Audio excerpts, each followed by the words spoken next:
Hello students, हाजिर हूँ अपने एक नए नवेल एकदम फ्रेश वीडियो के साथ। और आज के वीडियो में मैं आपको ऐसी स्टोरी पढ़ाने वाला हूँ जो शायद आपने अभी तक मूवीज़ में ही देखी होंगी। जी हाँ, कक्षा 12 की जो विस्तृत बुक है, इसका फर्स्ट चैप्टर ऐसी स्टोरी पे आधारित है जिस पे अधिकतर मूवीज़ बनती हैं। टाइम ट्रेवल की कई सारी मूवी जो है हॉलीवुड भी दे चुका है और जो है साउथ इंडियन सिनेमा भी दे चुका है। टाइम ट्रेवल होता क्या है? टाइम ट्रेवल वो होता है जहाँ पे हम वर्तमान से या तो भविष्य में चले जाएं या तो हम भूतकाल में चले जाएं, वही हमारा टाइम ट्रेवल होता है। तो ये स्टोरी जो है आपको टाइम ट्रेवल करवाएगी। है इसका पहला चैप्टर टाइम ट्रेवल स्टोरी पर ही आधारित है। इसका नाम है the third level. Third level एक ऐसी बेहतरीन स्टोरी है जिसको आप सभी पढ़ना चाहेंगे और सभी सुनना भी चाहेंगे। ये स्टोरी बहुत इंटरेस्टिंग होगी और बहुत ही मज़ेदार होगी, तो चैनल को छोड़ के कहीं मत जाइएगा, पूरा वीडियो जरूर देखिएगा। लाइन बाय लाइन मैं आपके लिए इस वीडियो को पूरी तरह से एक्सप्लेन करने वाला हूँ, वर्ड बाय वर्ड एक्सप्लेन करूँगा। तो वीडियो को छोड़ के कहीं मत जाइएगा, पूरा जरूर देखिएगा। और आखिरी में यदि पसंद आ जाए तो एक लाइक कर दीजिएगा। और ज़्यादा देर न करते हुए चलिए स्टोरी की तरफ बढ़ते हैं। लेकिन उससे पहले जान लीजिए, ये है आपकी अपनी क्लास, एक्सेलेंस क्लास, और यहाँ पर हर एक चीज़ हर एक बार आपको यूनिक और डिफरेंट बताई जाती है। तो बस चैनल को सब्सक्राइब नहीं किया है तो ऐसे ही वीडियो पाने के लिए सब्सक्राइब जरूर कर लीजिए। और अब चलते स्टोरी में। तो स्टोरी में आगे बढ़ने से पहले जानते थोड़ी सी स्टोरी के बारे में। इसमें चार्ली नाम का एक बंदा होता है जो कि पारिवारिक समस्याओं से, जो समाज की समस्याओं से परेशान होकर भाग जाना चाहता है, एस्केप कर जाना चाहता है। तो एस्केप करने के चक्कर में वो इतने ज़्यादा इमेजिन करने लगता है कि उसे हेलुसिनेशन होने लगता है। हेलुसिनेशन क्या होता है? हेलुसिनेशन उस चीज़ की कल्पना कर लेना, उस चीज़ को सत्य मान बैठना जो वास्तव में होती ही नहीं है। तो इसमें जो नरेटर होता है चार्ली, इसको हेलुसिनेशन होने लगता है और उस जगह पे ये पहुंच जाता है जो वास्तव में होती ही नहीं है। और इसके लिए वो सबको कन्विंस करने की कोशिश भी करता है कि ये जगह वास्तव में है, लेकिन जो चीज़ है ही नहीं उसके बारे में कौन कन्विंस होगा। तो ये स्टोरी इसी पर है, क्या वो और लोगों को कन्विंस कर पाएगा कि वो जगह है या नहीं है, या उसका हेलुसिनेशन जो होगा उसे कोई तोड़ पाएगा। ये स्टोरी इसी पर डिपेंड है। बहुत ही अच्छी स्टोरी है, बस आखिरी तक बने रहिएगा। तो अब चलते हैं स्टोरी एक्सप्लेनेशन पे और देखते हैं कि स्टोरी में क्या क्या चीज़ें हैं।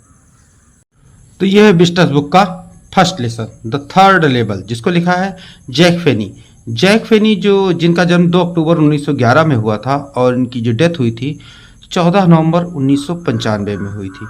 और वे अमेरिका के एक ऑथर थे, तो मोस्टली फेमस है जैसा कि ये स्टोरी लिखी गई है कि वो एक साइंस फिक्शन स्टोरी राइटर थे, क्योंकि उनकी जो स्टोरी होती थी वो साइंस फिक्शन पे आधारित होती थी। और ये स्टोरी भी एक साइंस फिक्शन है क्योंकि इसमें आपको टाइम ट्रेवल देखने को मिलेगा। और फिक्शन इसलिए है कि इसमें आपको जो कहानी सुनने को मिलेगी ये रियलिटी में होती नहीं है, ये वास्तव में किसी के साथ हो नहीं सकता, इसीलिए इसे फिक्शन कहा गया है। और साइंस से रिलेटेड है इसलिए साइंस फिक्शन हुई। तो अब चलते हैं स्टोरी की तरफ, स्टोरी को पढ़ना शुरू करते हैं। The presidents of New York Central and New York New Haven and Hartford railroads will swear on stack of timetables that there are only two. The presidents का मतलब हुआ जो वहाँ के निवासी हैं, रहने वाले हैं, वे सारे रहने वाले लोग कहाँ के? न्यूयॉर्क सेंट्रल के, न्यूयॉर्क सेंट्रल में रहने वाले लोग और न्यूयॉर्क न्यू हेवन में काम करने वाले लोग, ये सब स्टेशन के नाम है। तो न्यूयॉर्क सेंट्रल या न्यू हेवन स्टेशन पे काम करने वाले लोग या रेल रोड स्टेशन पे काम करने वाले लोग स्वेर करेंगे, कसम खाएंगे on the stake of timetables. किसकी कसम खाएंगे? मतलब उस समय सारणी की, जिनका बंडल उन्होंने अपने पास लगा रखा, उस समय सारणी की कसम खा के कहेंगे that there are only two, कि यहाँ पर मतलब वहाँ पर केवल 2 ही हैं। अर्थात इसमें जो थर्ड लेवल है ये एक स्टेशन के तृतीय तल के बारे में स्टोरी बताई गई है। तो इसमें बता रहा है कि जो इतने सारे यहाँ पे कर्मचारी है, यहाँ के जो काम करने वाले लोग हैं, ये सब कसम खा के कह सकते हैं कि जो ग्रैंड सेंट्रल स्टेशन है जहाँ पर केवल 2 ही तल हैं, तीसरा तल वहाँ पे है ही नहीं। और ये सब उसको किसकी कसम खाएंगे? ये कसम खाएंगे जो उनके पास टाइम टेबल की बंडल पड़ा हुआ है, स्टैक पड़ा हुआ है। बट लेकिन मैं कहूँगा देयर आर 3, कि वहाँ पर 3 तल हैं। 3 तल हैं क्यों है? Because I have been on the third level of the Grand Central Station, क्योंकि मैं ग्रैंड सेंट्रल स्टेशन के तृतीय तल पर जा चुका हूँ। ये जो है नरेटर कह रहा है, चार्ली कह रहा है, उसको एकदम विश्वास है कि वहाँ पे 3 तल हैं, क्योंकि वो तीसरे तल पर एकदम जा चुका है। लेकिन जबकि वो कहता है कि वहाँ पे जितने भी और लोग काम करने वाले लोग हैं वो सब यही कहेंगे, कसम खा के कहेंगे कि वहाँ पर केवल 2 ही तल हैं। Yes I have taken obvious step, और इस बात को, इस चीज़ को, कन्फ्यूज़न को दूर करने के लिए, क्योंकि लोग, जब मैं कहता था कि वहाँ 3 तल है, नहीं कोई ऐसा बंदा मिल जाए कि जहाँ पे आपको जो चीज़ अवेलेबल ना हो, जो चीज़ उपलब्ध ही ना हो, वो कहे कि हाँ ये चीज़ ये मुझे दिखाई दे रही है यहाँ पे, तो उसे आप पागल ही कहेंगे। तो लोग उसको बार बार जब इस बात को लेकर टोकते थे, तो उसने सामान्यतः, मतलब सामान्यतः कौन सा कदम लोग उठाते हैं कि चले जाते हैं साइकेट्रिस्ट के पास।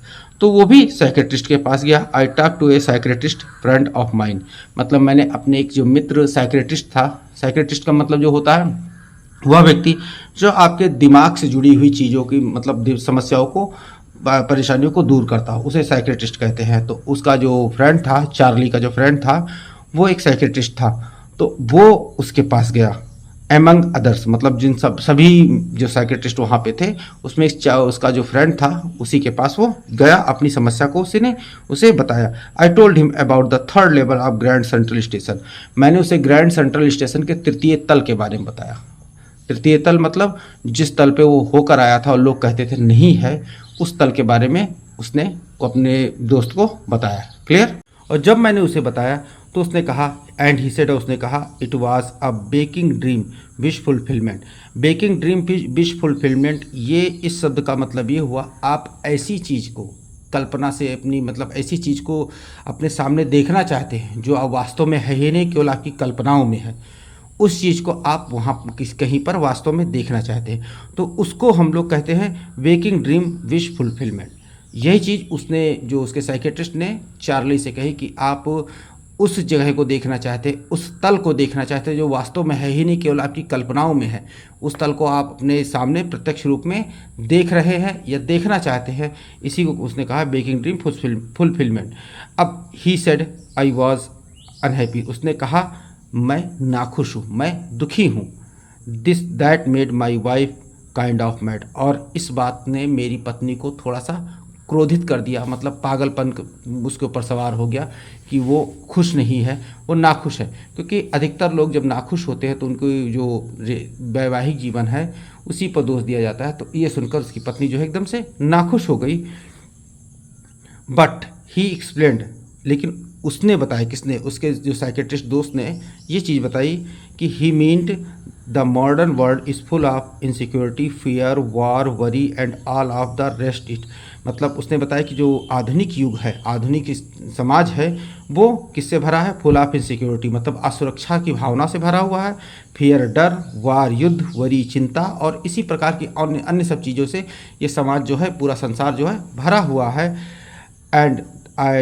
And that I just want to escape, और मैं केवल उससे बचना चाहता हूँ। मतलब ये चीज़ साइकेट्रिस्ट ने मेरी पत्नी को बताई कि ये संसार जो है इस प्रकार की कई सारी चीज़ों से भरा हुआ है जिससे कि मैं स्वयं बचना चाहता हूँ। वेल, फिर मैंने क्या कहा? वेल, हु डजंट, ऐसा कौन नहीं चाहता है। Everybody I know want to escape, मैं जानता हूँ सब कोई इस चीज़ से बचना चाहता है, सब कोई अपनी चिंताओं से दूर भागना चाहता है। But they don't wander down into the any 3rd level at Grand Central Station, लेकिन वो किसी ग्रैंड सेंट्रल स्टेशन के 3य तल पर घूमते फिरते नहीं पहुंच जाते हैं, जैसा कि मैं पहुंच गया हूं। उसने बताया कि ये चीज़ें सभी चाहते हैं, सभी इसके मन में यही होता है कि वो अपनी समस्याओं से निजात पाकर कहीं भाग जाएं। तो वे लोग मेरी तरह ऐसे नहीं होते कि कहीं पर घूमते फिरते 3य तल पर, किसी स्टेशन के 3य तल पर पहुंच जाए जो वास्तव में है ही नहीं। That's the reason he said and my friends all agreed, लेकिन उसने कहा कि यही कारण है, यही कारण है, और इस पर मेरे जो सभी मित्र थे वो एकदम सहमत हो गए। उसने ये बताया कि यही कारण है कि आपको वो 3य तल आपको हेलुसिनेशन में दिखाई देता है, आप वहाँ पे गए हैं, ये इसी से गए हैं क्योंकि आप अपनी समस्याओं से कहीं भागना चाहते हैं। और उसके माइंड में ये रहता है कि जब स्टेशन पे कोई जाता है तो ट्रेन पकड़ के उस जगह से वो बाहर निकल जाता है, तो वो समझता है, उसके माइंड में एक दिमाग में विचार चलता रहता है कि मैं भी ट्रेन पकड़ूं और अपनी समस्याओं से निजात पाके कहीं चला जाऊं। तो ये चीज़ उसे जो है उसने क्या कहते हैं, उसके साइकेट्रिस्ट दोस्त ने बताई कि आप इसी कारण से ये दिमाग में आपके चल रहा है कि वहाँ पे 3य तल है, क्योंकि आप वहाँ से ट्रेन पकड़ के कहीं अपनी समस्याओं से दूर भागना चाहते हैं। Every points to it they claimed, और जितने भी पॉइंट आपने बताए हैं, जितने भी लक्षण आपने बताए हैं, ये सारे लक्षण इसी की तरफ इशारा कर रहे हैं। माई stamp collecting for example that's a temporary refuse from reality, और मेरा स्टैम्प कलेक्टिंग मतलब उदाहरण के तौर पर मेरा जो स्टैम्प कलेक्शन है, मतलब टिकट, जो डाक टिकट होती है उसकी संग्रह करना, that's temporary refuse from reality. Temporary refuse का मतलब हुआ जो एक अस्थाई शरण मतलब कहीं पर आप अगर जा रहे हैं और रात हो गई तो घर आपने जब अपनी निर्धारित डेस्टिनेशन पे आप जब नहीं पहुंचेंगे तो कहीं ना कहीं आपको रात रुकने के लिए अस्थाई शरण लेना पड़ेगा। तो उसी तरह से वो बताता है कि जो स्टाम्प कलेक्टिंग होता है अस्थायी रूप से वास्तविकता से बचने का प्रयास करना है। वेल खैर मे भी ऐसा हो सकता है, but my grandfather didn't need any refuse from reality. लेकिन तो मेरे दादाजी को जो वास्तविकता से बचने के लिए कोई किसी चीज़ की तो ज़रूरत है नहीं, किसी अस्थायी शरण की तो ज़रूरत थी नहीं। Things were pretty nice and peaceful in his days. और जो वहाँ पे समाज था उस समय का वो बहुत ही अच्छा, बहुत ही शांतिपूर्ण था। फ्रॉम ऑल आई हियर, जितना कुछ मैंने सुन रखा है। And he started my collection, और उन्होंने मेरी जो कलेक्शन है, मेरी जो टिकट का संग्रह करने की जो आदत है उन्होंने मेरे अंदर डाली थी। It has a nice collection too, और ये बहुत अच्छा संग्रह भी हो चुका है। मतलब जो बताता है इसमें, ये साइकेट्रिस्ट बताता है कि उदाहरण के तौर पर आपका जो टिकट संग्रह करने की आदत है वो आपको समस्या से बचने के लिए अस्थायी रूप से जो वास्तविकता से बचने के लिए आप उस कार्य को करते रहते हैं। तब इस पर जो चार्ली ने कहा कि खैर मैं तो ऐसा करता हूँ, लेकिन मेरे दादाजी के लिए तो ऐसी कोई चीज़ ज़रूरत थी नहीं, क्योंकि उस समय जो समाज था वो बहुत ही शांतिपूर्ण और ऐसा समाज नहीं था जैसा आज है। और मेरी जो टिकट संग्रह करने की आदत है वो उन्होंने ही डाली थी, और आज की डेट में मेरे पास टिकट जो है अच्छे खासे संग्रह हो चुके हैं। Blocks of 4 of particularly every US issue. अब यूएस इशू मतलब यूनाइटेड स्टेट में इशू किए गए जितने भी टिकट हैं उन सारे टिकटों का 4-4 का संग्रह मेरे पास अवेलेबल है। मतलब हर टिकट के 4-4 टिकट मेरे पास मेरे संग्रह में, मेरे जो कलेक्शन में अवेलेबल हैं। First day covers and so on. और पहले दिन का कवर, फर्स्ट डे कवर आगे स्टोरी में पता लगेगा, लेकिन थोड़ा सा आप जान लीजिए फर्स्ट डे कवर क्या होता है। फर्स्ट डे कवर वो होता था कि जिस दिन डाक टिकट जारी की जाती थी सरकार द्वारा, उसी दिन जो टिकट संग्रह करने वाले होते थे उस टिकट को खरीद कर और एक लिफाफे पे चिपका कर और उसके अंदर सादा कागज़ रखकर अपने पते पर भेज देते थे, जिससे कि उनके पास जो टिकट पहुंचती थी वो उसी डेट की मोहर लगकर पहुंच जाती थी, जिससे क्लियर हो जाता था कि ये टिकट इस तारीख को इशू की गई थी। तो उसी को फर्स्ट डे कवर कहते हैं, जिस पर मतलब जिस लिफाफे पर डाक टिकट लगा के भेजा जाता था उसे अपने पते पर, वही फर्स्ट डे कवर होता था। तो उसने बताया कि फर्स्ट डे कवर भी मेरे पास बहुत अच्छी खासी मात्रा में अवेलेबल है। President Roosevelt collected stamp too, you know. और जैसा कि आप जानते हैं कि प्रेसिडेंट रूजवेल्ट जो थे वो भी स्टाम्प कलेक्ट करते थे, वो भी टिकट संग्रह किया करते थे। एनीवे, खैर कुछ भी हो, here what happened at Grand Central Station. लेकिन यहाँ मैं आपको बता रहा हूँ कि ग्रैंड सेंट्रल स्टेशन पे क्या हुआ था। One night last summer I work late at the office. और पिछली गर्मी में मैं एक रात में बहुत देर तक ऑफिस में काम करता रहा। बहुत देर तक मतलब उस दिन काम ज़्यादा था तो मैं बहुत देर रात तक ऑफिस में रुका रहा, काम करता रहा। I was in hurry to get uptown my apartment, so I decided take the subway from Grand Central because it is faster than the बस।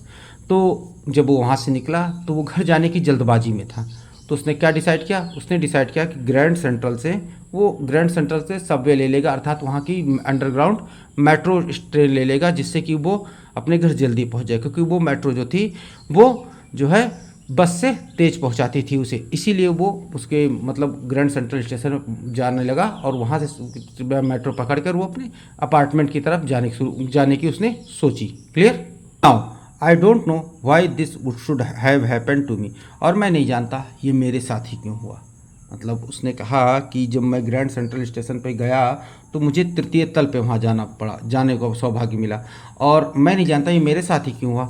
I am just an ordinary guy name Charlie, 31 year old. मैं एक साधारण सा व्यक्ति हूँ जिसका नाम Charlie है और मैं 31 साल का हूँ। And I was wearing tan gabardine suit and straw hat with a fancy band.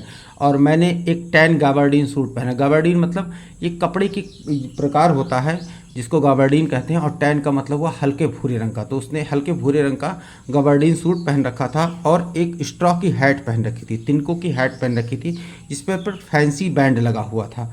इस प्रकार से उसने अपना अपीयरेंस दिया कि उस रात वो किस किस प्रकार वहाँ पे स्टेशन ग्रैंड सेंट्रल स्टेशन पे पहुँचा था। तो उसने अपने आप को बताया, I passed a dozen men who looked just like me. मैं लगभग एक दर्जनों लोगों के आसपास से गुजरा। मतलब वहाँ बताया कि उसने कई सारे लोग वहाँ पे देखे, कई सारे लोग उसके आसपास से गुजरे जो बिल्कुल उसके जैसे ही थे। And I was not trying to escape from anything, और मैं किसी से बचने का प्रयास नहीं कर रहा था। मैं वहाँ पर किसी से बचने का प्रयास नहीं कर रहा था, अर्थात वो नॉर्मली जैसा सब लोग जा रहे थे वैसा वो जा रहा था। और वहाँ पे उसने कई सारे लोगों को जो उसी के जैसे थे वहाँ पे देखा। I just wanted to get home Louisa my wife. मैं केवल अपने घर अपनी पत्नी लुइसा के पास जाना चाहता था। मतलब उसने बताया कि मैं किसी से बच नहीं रहा था, मैं केवल अपनी पत्नी के पास अपने घर जा रहा था। I turn into Grand Central from Vanderbilt Avenue. मैं ग्रैंड सेंट्रल वेंडरबिट एवेन्यू, मतलब जैसे जगह जगह पे मतलब सड़कों के नाम होते नहीं हैं, कहीं पे किसी सड़क का नाम, कहीं पे किसी सड़क का नाम है, कहीं पे कोई गली का नाम है, कहीं कोई गली का नाम, उसी प्रकार से वहाँ एक गली का नाम था वेंडरबिट एवेन्यू। तो उसने कहा कि मैं वेंडरबिट एवेन्यू से ग्रैंड सेंट्रल स्टेशन की तरफ घूम पड़ा and went down the steps to the first level. और मैं वहाँ सीढ़ियाँ पकड़ के उसके फर्स्ट लेवल पे गया। मतलब जिस तरह से देखिए कि यहाँ पे ये सेंट्रल स्टेशन ग्रैंड सेंट्रल से फर्स्ट लेवल था, फिर स्टेयर्स उतर के यहाँ पे आइए, इसके बाद यहाँ पे इसका सेकंड तल था, फिर स्टेयर्स थी, और फिर stairs according to the narrator ये तृतीय तल था। क्लियर? मतलब इसके ऊपर यहाँ पे एक ये ग्राउंड था और ये फर्स्ट लेवल था, ये सेकंड लेवल था, और अकॉर्डिंग टू द नरेटर ये हमारा यहाँ पे इसका थर्ड लेवल था। तो उसने क्या किया, ये स्टेयर्स पकड़ी और फर्स्ट लेवल पे आ गया यहाँ पे। और फर्स्ट लेवल क्या था कि where you takes train like the 20th century, जहाँ पे आप 20वीं शताब्दी की ट्रेन पकड़ सकते थे। 20वीं शताब्दी की ट्रेन मतलब जो 1900 से और 2000 तक चलने वाली जैसी ट्रेनें थी, उसी प्रकार की ट्रेन उस फर्स्ट लेवल पे आपको मिलती थी। यानी प्रथम तल पे ग्रैंड सेंट्रल स्टेशन के उसी प्रकार की ट्रेनें मिलती थी, आप वहाँ से कहीं भी जा सकते थे। देन तब I walk down the another flight to the second level, और तब मैं दूसरे स्टेप उतरा, मतलब दूसरी सीढ़ी को नीचे उतरा और सेकंड लेवल पे जो वहाँ पे था सेकंड लेवल पहुँच गया। Where the suburban trains leave from, जहाँ पे जो शहर के अंदर चलने वाली ट्रेनें वहाँ से छूट रही थी, जो शहर के अंदर चलने वाली ट्रेनें वहाँ छूट रही थी क्योंकि उसको वहीं से ट्रेन पकड़नी थी। Into the arched doorway heading for the Subway, और मैं डग्ड मतलब झुका, और आर्च डोरवे मतलब एक छोटे से दरवाजे के नीचे से, मतलब बचने के लिए, उसकी टक्कर से बचने के लिए मैं एकाएक नीचे से झुका और सबवे की तरफ घूम गया। एंड गॉट लॉस्ट, और वहीं पर खो गया। मतलब उसने कहा कि जब मैं द्वितीय तल पे पहुंचा तो वहाँ मुझे एक छोटा दरवाज़ा मिला जो कि मेरे सर में टक्कर लग जाती उससे, जिससे बचने के लिए मैं नीचे झुका और सबवे की तरफ घूम गया। और जैसे ही मैं सबवे की तरफ घूमा मैं खो गया, मतलब वो उसी स्टेशन पे वो खो गया। दैट्स इजी टू डू, ऐसा करना आसान भी था। मतलब दरवाजे के पार निकलो, जाके ट्रेन पकड़ो, टिकट लो, ट्रेन पकड़ो, अपने घर निकल जाओ। लेकिन वो ऐसा करना आसान था, लेकिन वो ऐसा कर नहीं पाया। जैसे ही दरवाजे के में झुका वैसे ही वो खो गया। I have been in the out of Grand Central 100 of times but I am always bumping into new doorways and stairs and corridors. मैं जो ग्रैंड सेंट्रल स्टेशन पे सैकड़ों बार गया हूँ, मतलब वो जो नरेटर है वो बताता है कि मैं ग्रैंड सेंट्रल स्टेशन पे सैकड़ों बार गया हूँ, लेकिन हमेशा बम्पिंग न्यू डोरवेज, हमेशा मुझे नए दरवाजे मिलते हैं, एंड स्टेयर्स नई सीढ़ियाँ मिलती हैं, एंड कॉरिडोर्स और नए बरामदे मिलते हैं। मतलब वो कहता है कि मैं सैकड़ों बार इस ग्रैंड सेंट्रल स्टेशन पे आ चुका हूँ, लेकिन हर बार जब भी मैं आता हूँ मुझे कुछ ना कुछ यहाँ नया देखने को मिलता है। कभी नए दरवाजे मिल जाते हैं, कभी नया कॉरिडोर मिल जाता है, कभी नए दिशा में जाने वाली सीढ़ियाँ मिल जाती हैं। वंस एक बार I got into a tunnel about a mile long and came out of the lobby of Roosevelt Hotel. एक बार मैं एक टनल में चला गया, मतलब एक सुरंग में चला गया। स्टेशन से मैं एक सीधे वहाँ से सुरंग में चला गया, और जो कि 1 मील लंबी थी, यानी 1 मील वो चला पैदल, और पैदल चलने के बाद वो कहाँ निकला, came out of a lobby of Roosevelt Hotel, और रूजवेल्ट होटल की एक लॉबी में वहाँ पे बाहर निकला। यानी ग्रैंड सेंट्रल स्टेशन से डायरेक्ट वो रूजवेल्ट होटल की लॉबी में आकर बाहर निकला। अनदर टाइम, दूसरी बार, I came up an office building off 46th Street 3 blocks away. और अगली बार जब ऐसे ही टनल में फंसा तो मैं कहाँ निकला आके 46th स्ट्रीट, वहाँ पे एक जगह का नाम है 46th स्ट्रीट, जो कि ग्रैंड सेंट्रल स्टेशन से 3 ब्लॉक की दूरी पर है। वहाँ पर आकर मैं एक ऑफिस के कमरे में आकर बाहर निकला। क्लियर? तो यहाँ पे नरेटर बता रहा है कि ग्रैंड सेंट्रल स्टेशन पर जितनी बार भी गया अधिकतर बार वो कहीं ना कहीं खो गया है, और खोने के बाद किसी नई जगह पे वो ग्रैंड सेंट्रल स्टेशन से डायरेक्ट उस जगह पर जाकर वो टनल के माध्यम से निकला है। समटाइम्स कभी कभी आई थिंक मैं सोचता हूँ Grand Central is growing like a tree pushing out new corridors and staircases like roots.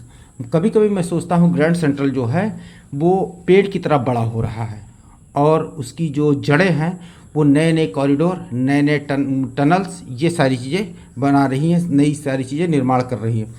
There is probably a long tunnel that nobody knows about feeling its way under the city right now.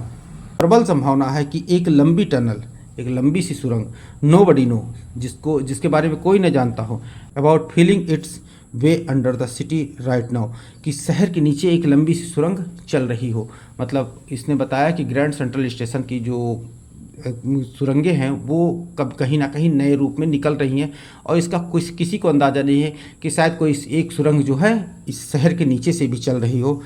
On it's way time square, जो कि कहीं जाकर time square पर निकलती है, बहुत famous जगह है न्यूयॉर्क की टाइम स्क्वायर, वो जाके टनल शायद टाइम स्क्वायर पर निकलती हो, और may be another the central park, या फिर दूसरी सुरंग जाके सेंट्रल पार्क में निकलती हो। मतलब टाइम स्क्वायर, सेंट्रल पार्क, ये बहुत मशहूर जगह है न्यूयॉर्क की। तो बता रहा है कि ऐसी टनल ग्रैंड सेंट्रल से निकले और जाके कहीं टाइम स्क्वायर पर निकल रही हो, कोई जाके जो है सेंट्रल पार्क में निकल रही हो।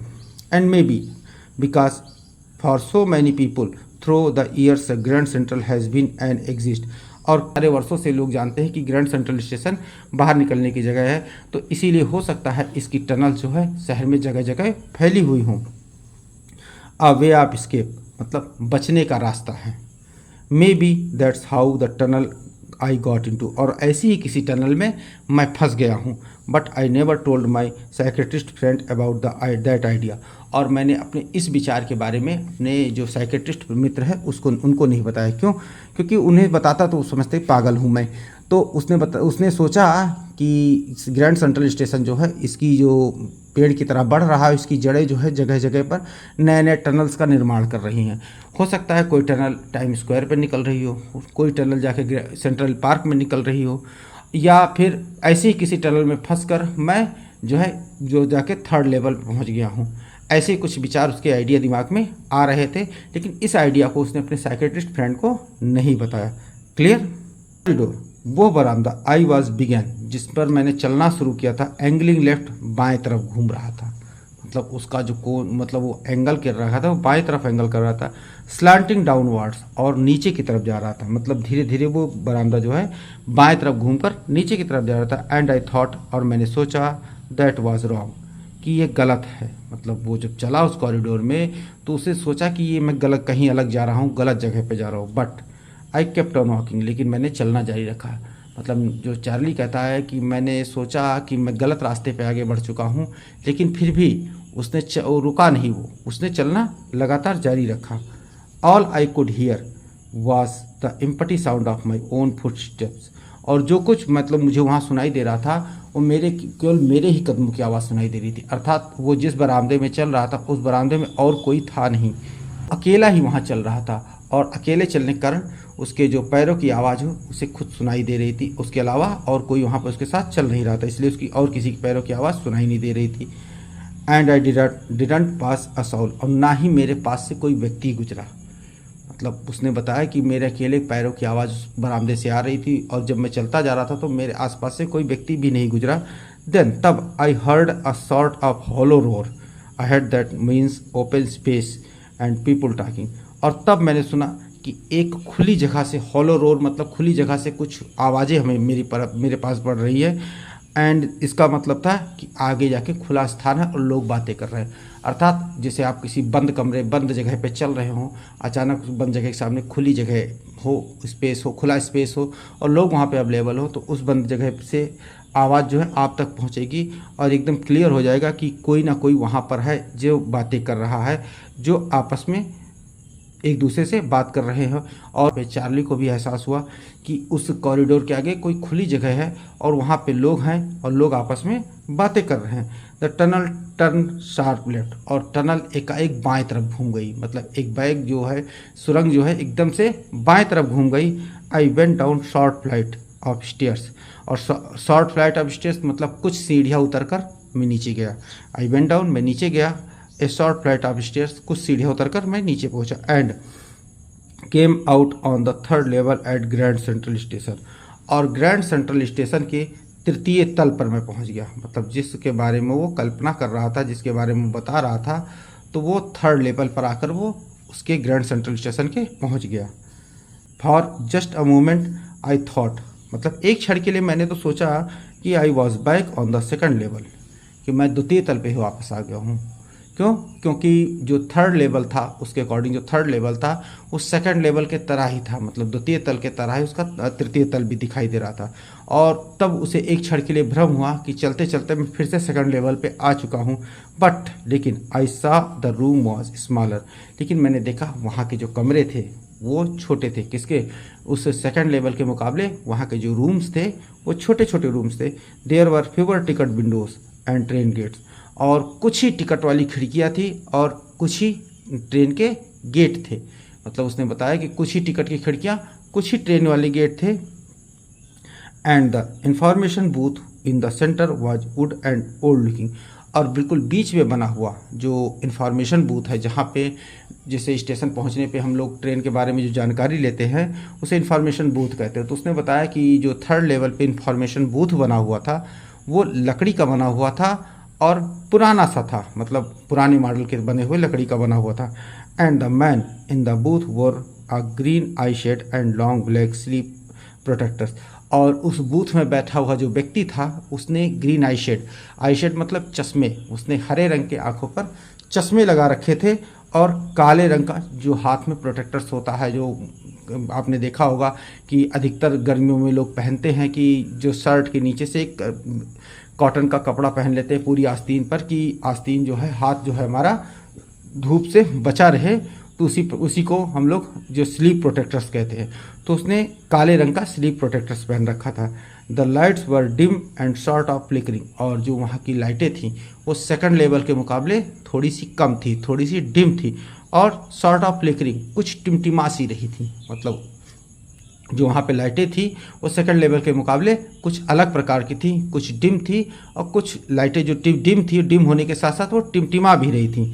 देन तब I saw they were open flame gas lights, और तब मैंने देखा कि वो टिमटिमा क्यों रही है। तो लाइटों को मैंने जब देखा तो मुझे दिखाई दिया कि वो खुले हुई मतलब गैस लाइट्स है, मतलब एक उसमें जैसे स्ट्रीट लाइट में पुरानी स्ट्रीट लाइटें आपने कभी किताब उताबों में देखी होगी, तो एक कांच के अंदर, कांच के चार तरफ से फ्रेम पतली पतली पट्टियाँ लगा के बीच में एक गैस लाइट जला दी जाती है। उसी प्रकार से गैस लाइटें थी, वो खुली फ्लेम की गैस लाइटें थी जो कि जल रही थी, इसीलिए वो वहाँ की लाइटें जो थी वो टिमटिमा रही थी। There were brass spittoons on the floors, और जो फ्लोर पे था वो ब्रास का मतलब तांबे के बने हुए स्पिटून्स मतलब थूकदान रखे हुए थे। And across the station glint of light caught my eye, और स्टेशन के पार से मेरी आंखों पर एक चमक पड़ी, क्योंकि वहाँ पे जो स्टेशन पे खड़ा था तो स्टेशन पे अचानक उसकी आंखों में एक चमक सी पड़ी। तो उसने देखा उस चमक को, तो a man was pulling gold watch from his vest pocket, और एक आदमी जो था अपनी वेस्ट पॉकेट से, मतलब जो एक आपने देखा होगा कि बनियान बनती है, अंदर की जो बनियान पहनते हैं आप लोग, तो उस बनियान में कुछ लोग, बुजुर्ग लोग बनियान पहनते हैं, तो उसके पेट पर एक जेब बनी होती है, तो इसी को हम लोग वेस्ट पॉकेट कहते हैं। तो उसने देखा कि एक व्यक्ति जो था पेट की बनी हुई जेब से घड़ी निकाल रहा था। जैसे हम लोग रिस्ट वॉच पहनते हैं, तो पहले के ज़माने में लोग रिस्ट वॉच कम पहनते थे, पहले के ज़माने में लोग पॉकेट वॉच रखते थे, तो वो पॉकेट वॉच बहुत ही अच्छी होती थी, बहुत देखने में सुंदर लगती थी। तो उसी प्रकार से उस व्यक्ति ने अपनी जेब से पॉकेट वॉच निकाली जो कि सोने की बनी हुई थी, और उसने झटके से उस घड़ी का कवर खींच लिया, कवर खोला, glanced at his watch and frowned, और उसने घड़ी की तरफ एक निगाह डाली, यानी समय को देखा, और फ्रॉन्ड मतलब क्रोधित हो गया। क्यों? क्योंकि उसे कहीं जाना होगा, समय लेट हो रहा होगा, ट्रेन समय से आई नहीं होगी, इसीलिए उसने घड़ी को देखते ही वो एकदम क्रोधित सा हो गया। अब यहाँ पे आगे उसने बताया है, जो नरेटर ने बताया कि वो व्यक्ति देखने में किस प्रकार था। ही वॉर ए डर्बी हैट, उसने एक डर्बी हैट मतलब एक छोटा सा गोल हैट, जो पुराने ज़माने में चलता नहीं था, अंग्रेज पहनते थे, काले रंग का हैट, उसी प्रकार से छोटा सा गोल हैट पहन रखा था, और black 4 button suit with tiny lapels. Lapels का मतलब हुआ जो कोट आपने देखी, कोट में ऊपर कॉलर की तरफ जो मुड़ा हुआ पोर्शन होता है उसी को हम लोग लेपल्स कहते हैं। तो इसने बताया कि उसने 4 बटन का सूट पहन रखा था, जिसके जो लेपल्स थे, जिसकी जो मुड़ा हुआ भाग था कोट का, वो छोटा सा था। उसने 4 बटन का एक सूट पहन रखा था। He had a big black handlebar moustache, और उसकी जो मूछें थी वो बड़ी घनी और हाथों से बिल्कुल ट्रिम की हुई मूछें थी। उसने बताया कि हाथ हैंडल बार का मतलब जो इस तरीके के हैंडल होते नहीं, इस तरीके से, ये इस तरीके से, ये जो दरवाजे का हैंडल होता है इस तरीके का होता है। तो इसी प्रकार की जब मूछें बनाई जाती तो हैंडल बार मॉस्टिच उसे कहते हैं। तो उसकी जो मूछें थी वो हाथों से ट्रिम की हुई बढ़िया अच्छी सी घनी मूछें थी। Then I looked around and saw that everyone in the station was dressed like 18, 19 something। और तब मैंने आसपास के देखा तो वहाँ देखा कि जो लोग वहाँ पे थे वो ड्रेस इस प्रकार से पहन रखे थे, इससे 18वीं शताब्दी और 19वीं शताब्दी के लोग पहनते हैं ड्रेस, उसी प्रकार से ड्रेस पहनकर वहाँ पे लोग आए हुए थे, मतलब उसी प्रकार के कपड़े वहाँ पे लोग पहने हुए थे। I never saw many beards, sideburns and fancy moustaches in my life. और मैंने कभी भी इतने सारी दाढ़ियाँ, इतने सारे साइड बर्न्स मतलब जो कान के बगल में आपके जो बाल आते हैं कलम, उसको भी पहले लोग अच्छे से सब बनाते थे, जिससे कि वो देखने में वो फैशन का उसमें एक जरिया तरह होता था। तो उसने कहा कभी मैंने इतनी सारी दाढ़ियाँ, इतने सारे जो साइड बर्न्स या फिर इतनी सारी मूछें अपनी ज़िंदगी में एक साथ नहीं देखी थी। मतलब उसने कभी इतने सारे लोगों को नहीं देखा था एक साथ कि जिन्होंने अपनी दाढ़ियाँ इतनी अच्छी ट्रिम कर रखी हो, मूछें ट्रिम कर रखी हो या साइड बर्न्स इतने अच्छे ट्रिम कर रखे हों, एक साथ इतने सारे लोग उसे एक बार में देखने को मिले। A woman walked through the train gate, और एक जो औरत थी वो ट्रेन गेट से एकदम चली आ रही थी, मतलब ट्रेन कहीं रुकी होगी तो ट्रेन से उतरकर वो ट्रेन गेट से निकलकर बाहर चली आ रही थी। She wore a dress with leg of mutton sleeves and skirts too. उसने एक ड्रेस पहनी थी और लेग ऑफ मटन स्लीव्स, और उसकी जो आस्तीन थी, उस ड्रेस की आस्तीनें जो थी वो मटन लेग की तरह थी। मटन मतलब जो मटन होता है उसके जो लेग होती हैं उसी प्रकार से उसकी आस्तीन बनी हुई थी। और to the top of her high buttons shoes, और उसकी स्कर्ट जो थी वो जूतों तक लंबी थी, मतलब उसकी स्कर्ट जो थी बहुत लंबी थी, वो पैरों के पास नीचे तक जा रही थी। बैक ऑफ हर, उसके पीछे, out on the tracks I caught the glimpse of locomotive. उसके पीछे मैंने ट्रैक पर जो एक ट्रेन होती है, एक लोकोमोटिव यानी ट्रेन के इंजन की झलक पाई। A very small Currier and Ives locomotive with funnel shape stack and I knew, मतलब जो वो लोकोमोटिव था वो किसका था, कुरियर एंड आइब्स कंपनी का बना हुआ था, और फनल शेप स्टेक, और उसकी जो चिमनी थी बिल्कुल कीप की तरह थी। एंड देन आई नो, जैसा कि मैं जानता था उस समय कि जो उस समय की जो ट्रेनें होती थी वो कुरियर एंड आइब्स कंपनी बनाती थी, और उसकी जो चिमनियाँ होती थी वो बिल्कुल फनल यानी कीप की तरह होती थी। To make sure I walked over the news boy and glance at the stake of papers at his feet, और अपने आप को सुनिश्चित करने के लिए, अपने आप को पक्का करने के लिए कि मैं तृतीय तल पे ही हूँ, कहीं अलग हूँ। आई walked over the news boy, मैं अखबार बेचने वाले बच्चे के पास गया, मतलब वहाँ पे जो अखबार बेच रहा था उसके पास में गया।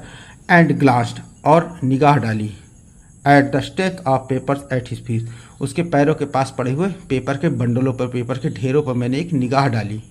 इसलिए डाली कि मुझे कंफर्म हो सके कि मैं किस समय में वापस आकर पहुंच चुका हूं। तो पेपर कौन सा था, इट वाज द वर्ल्ड, मतलब उस पेपर का नाम था the world. And the world has not been published for years, और द वर्ल्ड नाम का जो अखबार था वो कई वर्षों से नहीं छापा गया था। मतलब उस पेपर को जो उसने देखा, जो उस बच्चे के पैरों के पास पड़े हुए थे, उस पेपर का नाम था द वर्ल्ड। और अकॉर्डिंग टू नरेटर, मतलब चार्ली के अनुसार, जो जिस समय में वो रह रहा था उस समय में जो द वर्ल्ड नाम का जो पेपर है वो कई सालों से नहीं छापा गया था, मतलब वो पेपर जो है सालों पहले ही छपा हुआ था। The lead story set something about president Cleveland, और जो उसकी मुख्य शीर्षक था वो क्लीवलैंड के बारे में कोई कहानी कह रहा था। क्लीवलैंड जो कि बहुत पुराने प्रेसिडेंट थे न्यूयॉर्क के, तो वो जब पेपर को पढ़ा और उसमें क्लीवलैंड के बारे में कोई स्टोरी देखी, मतलब जो उसमें प्रेसिडेंट थे। I found that the front page since in the public library files and it was printed June 11, 1894, और मैंने उसका फ्रंट पेज जब देखा तो मैंने देखा कि ये पेपर तो मैं पब्लिक लाइब्रेरी में पहले ही देख आया हूँ, और ये पेपर कब छपा था? 11 जून 1894 में छपा था। मतलब अर्थात वो कन्फर्म हो गया कि वो अपने समय से टाइम ट्रेवल करके पीछे चला आया है, और वो 1894 ईस्वी में पहुँच गया है, मतलब 1894 में पहुँच गया है। और वहाँ पर वो जाकर उसने अपने आप को श्योर भी कर लिया पेपर देखकर कि वो अब टाइम ट्रेवल कर लिया है, और टाइम ट्रेवल करके फिर वापस वो उस समय में आ गया जिस समय में वो जाना चाहता था। यानी जब वर्ल्ड वार 2 भी नहीं हुआ था, वर्ल्ड वार 1 भी नहीं हुआ था, मतलब कोई भी विश्व युद्ध नहीं हुआ था, उसके पहले एकदम शांति थी, उसी समय में वो जाना चाहता था। तो उसने कन्फर्म भी कर लिया कि अब वो उसी समय में आ भी चुका है, और जहाँ पर जो कोई भी विश्व युद्ध नहीं हुआ था। ये था 11 जून 1894। I turned toward ticket window, knowing that here on the 3rd level at Grand Central I could buy tickets that would take Louisa and me anywhere in United States we wanted to go. Year 1894। मैं ये जानकर ticket window की तरफ घूमा, 3rd level के ticket window की तरफ, कि यहाँ मुझे ऐसे 2 टिकट मिल सकते हैं जो मुझे और मेरी पत्नी लुइसा को 1894 में अमेरिका के जिस भाग में चाहे उस भाग में ले जा सकते थे।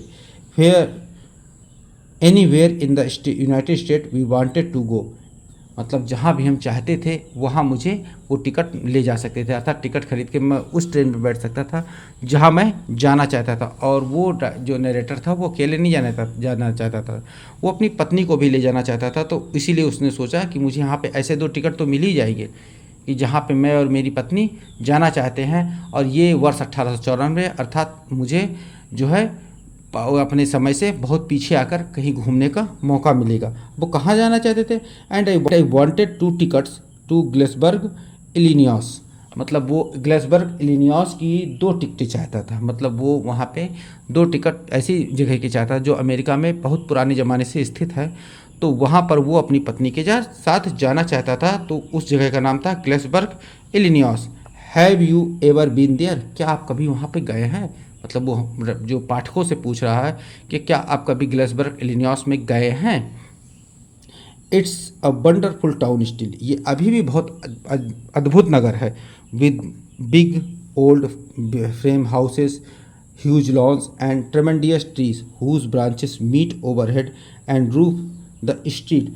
और ये जो मतलब जगह है, ये जो जगह है यहाँ बताता है कि यहाँ पुराने ज़माने के लकड़ी के ढांचे वाले घर अभी भी अवेलेबल है। मतलब पहले जो लोग थे वो ज़्यादा ईंट पत्थर के घर बनाते नहीं थे, वो लकड़ी के ढांचों पे ही घर बनाते थे। तो उसने बताया कि जो ग्लेसबर्ग शहर है वो वहाँ पर भी अभी भी पुराने के लकड़ी के ढांचे वाले बड़े बड़े घर अभी भी अवेलेबल है।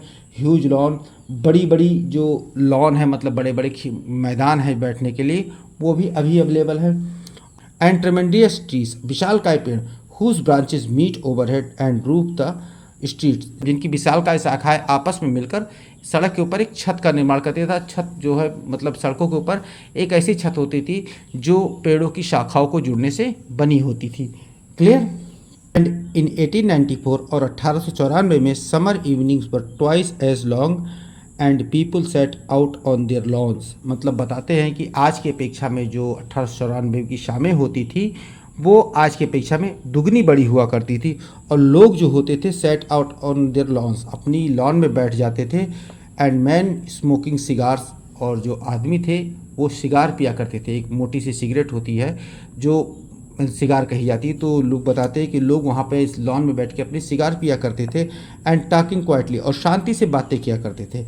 वुमेन क्या करती थी? Women waving palm leaf teas, और जो औरतें होती थी वो पाम लीफ मतलब जो ताड़ के पत्तों के जो फैन होते थे उनको अपने हाथ से चलाया करती थी।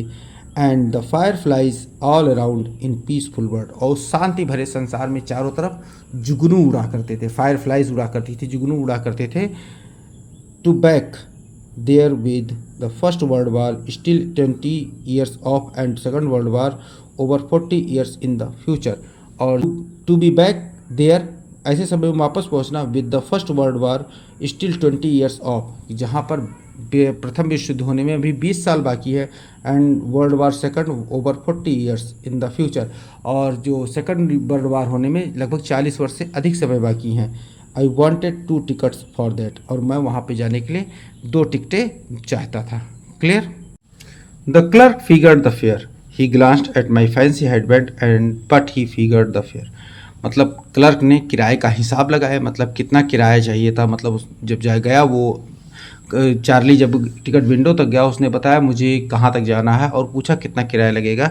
तो क्लर्क वहाँ बैठे क्लर्क ने किराए का हिसाब लगाया और उसने चार्ली के जो सिर पे बंधे हेडबैंड था उस पर उसकी तरफ निगाह डाली और उसने उस किराए को बताया कितना किराया लगना था। And I had enough for 2 coach tickets 1 वे, और मेरे पास इतना पैसा था कि मैं 2 टिकट खरीद लूँ एक तरफ से जाने का, मतलब जाने के लिए मैं 2 टिकट खरीद सकता था, इतना पैसा मेरे पास था। But when I counted out the money and looked up, और लेकिन जब मैंने पैसे गिन कर उसे दिए और ऊपर देखा, the clerk was staring at me, और जो क्लर्क था वो मुझे घूर रहा था। क्यों घूर रहा था? ही नोडेड एट द बिल्स, उसने रुपयों को देखकर अपना सिर हिलाया और कहा दैट्स और नॉट मनी मिस्टर, मतलब उसने कहा कि श्रीमान जी ये पैसे नहीं हैं। ही सेड, उसने बताया कि ये पैसे नहीं हैं। And if you are trying to skin me you were not got get very far, यदि आप मुझे ठगना चाहते हैं, मुझे धोखा देना चाहते हैं तो आप सफल इसमें नहीं हो पाएंगे। अर्थात जो उसने पैसे दिए थे वो पैसे उस ज़माने के थे नहीं, तो उसने जैसे पैसे गिन के दिए वैसे ही क्लर्क ने उस पैसे को देखते ही एकदम समझ गया कि ये मुझे नकली पैसे देने की कोशिश कर रहा है, इसीलिए वो क्लर्क उसे एकदम घूर रहा था और इसीलिए उसने कहा कि यदि आप मुझे धोखा देना चाहते हैं तो आप इसमें सफल नहीं हो पाएंगे। मैं पुराने पैसे नहीं, मैं ये इन पैसों नकली पैसों को नहीं लूँगा, मुझे असली पैसे चाहिए, अर्थात 1894 में चलने वाले जो नोट थे वो चाहिए थे। And he glance at the cash drawer beside him, और उसने अपने बगल में रखी कैश ड्रॉर, मतलब जो पैसे रखने वाली दराज होती उसकी तरफ निगाह डाली। ऑफ कोर्स, और वाकई में the money was old style bill, और उसमें जो रखे हुए पैसे थे वो पुराने तरीके के थे। Half again as big as the money be use nowadays, और आज के दिनों में जो हम लोग पैसे यूज करते थे उन पैसों के मुकाबले में वो आधे बड़े थे। एंड डिफरेंट लुकिंग, और अलग दिखने वाले थे। I turn away and got out fast, और मैं एकदम से घूम पड़ा और वहाँ से भाग पड़ा। मतलब उसने सोचा कि कहीं ये नकली पैसे रखने के चक्कर में पुलिस बुला के मुझे पकड़वा ना दे, इसीलिए चार्ली जो है एकदम से वहाँ से घूमा और भाग पड़ा। There is nothing nice about jail in 1894, मतलब उसने कहा कि जेल से बुरा कुछ नहीं हो सकता, चाहे वो 1894 की जेल क्यों ना हो। जेल से बुरा किसी भी समय में और कुछ हो नहीं सकता, चाहे आप आज की जेल की बात कर रहे हो, चाहे आज के 50 साल पहले की जेल की बात कर रहे हो, जेल से बुरा कुछ नहीं हो सकता। इसलिए वहाँ से वो भाग खड़ा हुआ कि मैं भाग लूँ वरना यहाँ पे मुझे नकली नोट रखने के इल्ज़ाम में गिरफ्तार कर लिया जाएगा और जेल भेज दिया जाएगा। दैट वॉज दैट, और कहने और करने के लिए कुछ बचा नहीं था। I left same way I came I suppose, मैंने अंदाज़ा लगाया कि जिस रास्ते से मैं आया था उसी रास्ते से मैं वापस निकल गया। Next day during lunch hour, और अगले दिन दोपहर के समय I draw $300 out of the bank, nearly all we had, मतलब मैंने अपने बैंक से $300 जो उस समय मेरे पास थे सारे के सारे निकाल लिए। And bought old style currency, और एक पुराने ज़माने की करेंसी जाकर वो खरीदी। मतलब उसने क्या किया, उसने अपने जो बैंक में जमा $300 थे उन $300 को पूरे के पूरा अकाउंट से बाहर कर लिया, मतलब अकाउंट से विड्रॉ कर लिया। और क्या किया, वो जाके उस ज़माने के पैसे को खरीदने लगा, क्योंकि वो चाहता था कि फिर से वो जगह पर जाए और टिकट खरीदे और वहाँ पे जो ग्लेसबर्ग शहर है वहाँ जाके वो बस जाए। That really worried my psychiatrist friend, और इस बात ने मेरे जो मनोचिकित्सक मित्र थे उनको चिंतित कर दिया, परेशान कर दिया कि उसने अपने पूरे अकाउंट को खाली कर दिया। Buy old money almost any coin dealers but you have to pay a premium, आप किसी भी पुराने जो सिक्के और करेंसी बेचने वाले जो व्यक्ति हैं वहाँ जाके आप कोई भी पुरानी करेंसी खरीद सकते हैं, बट यू हैव टू पे ए प्रीमियम, आपको एक अलग से प्रीमियम देना पड़ेगा, मतलब आपको उस करेंसी के बदले कुछ ज़्यादा आपको अदा करना पड़ेगा। And my $300 bought less than 200 in old style base, और मेरे $300 से उस ज़माने के पुराने ज़माने की जो करेंसी मैंने खरीदी उसमें $200 से कुछ कम ही मुझे प्राप्त हुए। बट लेकिन आई डिडंट केयर, मुझे उस बात की परवाह नहीं थी, मतलब इस बात की परवाह नहीं थी कि मुझे $300 के मुकाबले कुछ कम ही पैसे मिले, इस बात की जो है उस नरेटर को, चार्ली को कोई परवाह नहीं थी। एग्स वर 13 सेंट्स ए डोजन इन 1894, और 1894 में जो अंडे थे वो 13 पैसे के 1 दर्जन के भाव से मिला करते थे। यानी उस सब समय जो उसने $200 से कम की करेंसी उसने प्राप्त की, तो उस पर इसलिए चिंता नहीं हुई क्योंकि उस ज़माने में, जिस ज़माने में वो जा रहा था, उस ज़माने में सामान बहुत सस्ते थे। इसीलिए उसे इस बात की चिंता नहीं थी कि उसे $200 से भी कम रकम प्राप्त हुई है। Clear? But I have never again found the corridor that leads to the third level at Grand Central Station, although I have tried often enough. मतलब मुझे अब वो गलियारा फिर कभी नहीं मिला जो ग्रैंड सेंट्रल स्टेशन पे मुझे तृतीय तल पे लेके जो गलियारा गया था, वो गलियारा मुझे फिर कभी नहीं मिला। और ऑल्दो, यद्यपि I have tried often more, मतलब यद्यपि मैंने उस गलियारे को ढूंढने का बहुत प्रयास किया, क्योंकि उसने पूरी तरह से मन बना लिया था कि अब वो 1894 में जाकर ही रहेगा। उसने उसी ज़माने की करेंसी भी खरीद ली थी। लेकिन जब वो ग्रैंड सेंट्रल स्टेशन फिर से पहुंचा उस गलियारे को ढूंढने के लिए, जो गलियारा उसे तृतीय तल पे लेके गया था, तो वो गलियारा उसे फिर कभी नहीं मिला। उसने बहुत प्रयास किया उस गलियारे को ढूंढने का, लेकिन उसे वो गलियारा दोबारा नहीं मिला। Louisa was pretty worried when I told her all this. और जब मैंने ये सब कुछ अपनी पत्नी लुइसा को बताया तो वो चिंतित हो उठी। मतलब चिंतित होना लाजमी, क्योंकि ऐसे व्यक्ति की पत्नी हमेशा चिंतित रहेगी कि जो दिमागी रूप से असंतुलित हो चुका है, जो चीज़ है ही नहीं, उस चीज़ को जो व्यक्ति ढूंढने का प्रयास करेगा, उसके परिवार वाले उसको देखकर चिंतित तो होंगे, क्योंकि वो दिमागी रूप से असंतुलित हो चुका होता है। इसी बात को लेकर उसकी पत्नी को चिंता हुई। They didn't want me to look for the third level anymore, और वो नहीं चाहती थी कि मैं जो है अब तृतीय तल की तलाश करूं, अर्थात वो चाहती थी कि मैं तृतीय तल की तलाश, यानी थर्ड लेवल की तलाश अब बंद कर दूं। After a while I stopped, और कुछ समय बाद मैंने बंद भी कर दी। मतलब जब ढूंढते ढूंढते तृतीय तल के जाने का रास्ता मुझे नहीं मिला, तो मैंने उस तल पे जाने का विचार त्याग दिया और उस रास्ते को खोजना भी बंद कर दिया। I went back my stamps, और मैं वापस अपने स्टैम्प कलेक्शन पे आ गया, मतलब वापस अपने टिकटों के कलेक्शन पे आ गया। But now we were both looking every weekend because now we have proof that the third level is still there. लेकिन अभी भी हम लोग जो सप्ताह के अंत में उसे तलाशने जाते थे, मतलब वो बताता है हम लोग, मतलब वो और उसकी पत्नी लुइसा दोनों उससे अभी भी उस सप्ताह के अंत में उस तृतीय तल की तलाश में जाते थे, क्योंकि वी हैव प्रूफ, कि हम लोगों के पास इस बात का सबूत था, that the third level is still there, कि तृतीय तल अभी भी कहीं ना कहीं है। My friend Sam Weiner disappeared, अब मेरा मित्र जो सैम बीनर था वो डिसअपियर्ड होगा। सैम बीनर कौन? जो उसका साइकेट्रिस्ट फ्रेंड था, जो उसके दिमाग का इलाज कर रहा था, वो अचानक से गायब हो गया। उसको कोई नहीं जान पाया वो कहाँ चला गया। नो बडी न्यू वेयर, वो कोई नहीं जानता था कि वो कहाँ गया, वो अचानक से एकदम डिसअपियर हो गया। But I sort of suspect because Sam's a city boy, और लेकिन मुझे इस बात का कुछ संदेह था क्योंकि सैम जो था एक शहर का लड़का था। And I use to tell him about Galesburg, और मैं उसे अक्सर ग्लेसबर्ग के बारे में बताया करता था। ग्लेसबर्ग वही शहर जिस शहर में जो नरेटर है जाना चाहता था, तो उसने कहा कि मैं सैम को अक्सर ग्लेसबर्ग के बारे में बताया करता था। I went to school there, मैं वहाँ पर पढ़ने भी गया था। मतलब वो बताता है कि ग्लेसबर्ग में मैं बचपन में रहता था, तो मैं वहाँ के स्कूलों में पढ़ने भी गया था। एंड ही ऑलवेज सेड, और वो हमेशा कहता था, he like to the sound of the place, वो उसे इस शहर का नाम पसंद है। किसे? सैम बीनर को। मतलब वो कहता था अपने जो फ्रेंड नरेटर जो है चार्ली से अक्सर इस बात को कहता था कि उसे उस शहर का नाम पसंद है। And that's where he is all right in 1894, और मतलब ये निश्चित है कि वो वहीं पर है 1894 में, वो उसी ग्लेसबर्ग शहर में है। इस बात का उस चार्ली को विश्वास था। बिकॉज, क्योंकि one night fudging with my stamp collection, एक दिन मतलब मैं अपने जो स्टैम्प कलेक्शन, जो टिकट मैं इकट्ठा कर रहा था, उस पर मैं बैठा उसे ध्यान से गौर से देख रहा था।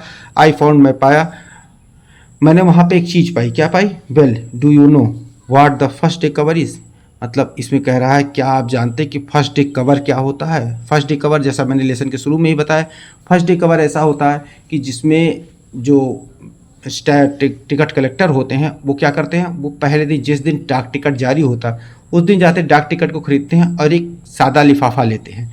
उस लिफाफे में अंदर कुछ लिखते हैं या एक सादा पेज डाल देते हैं और उसके ऊपर डाक टिकट लगा के उसे अपने ही पते पर भेज देते हैं।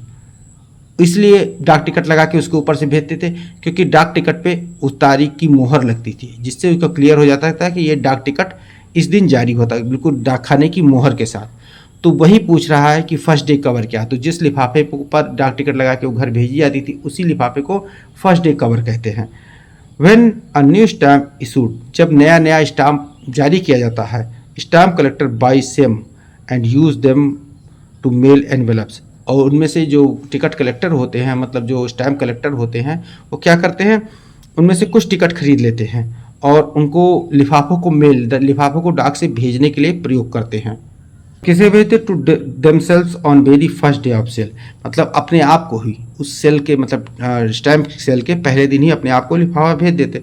And postmark proves the date, और उस पर लगी हुई जो मोहर होती थी वो डेट को प्रूव करती थी कि इस तारीख को ये टिकट इशू किया गया था। The envelope is called first day letter, और उसी लिफाफे को फर्स्ट डे कवर कहा जाता था।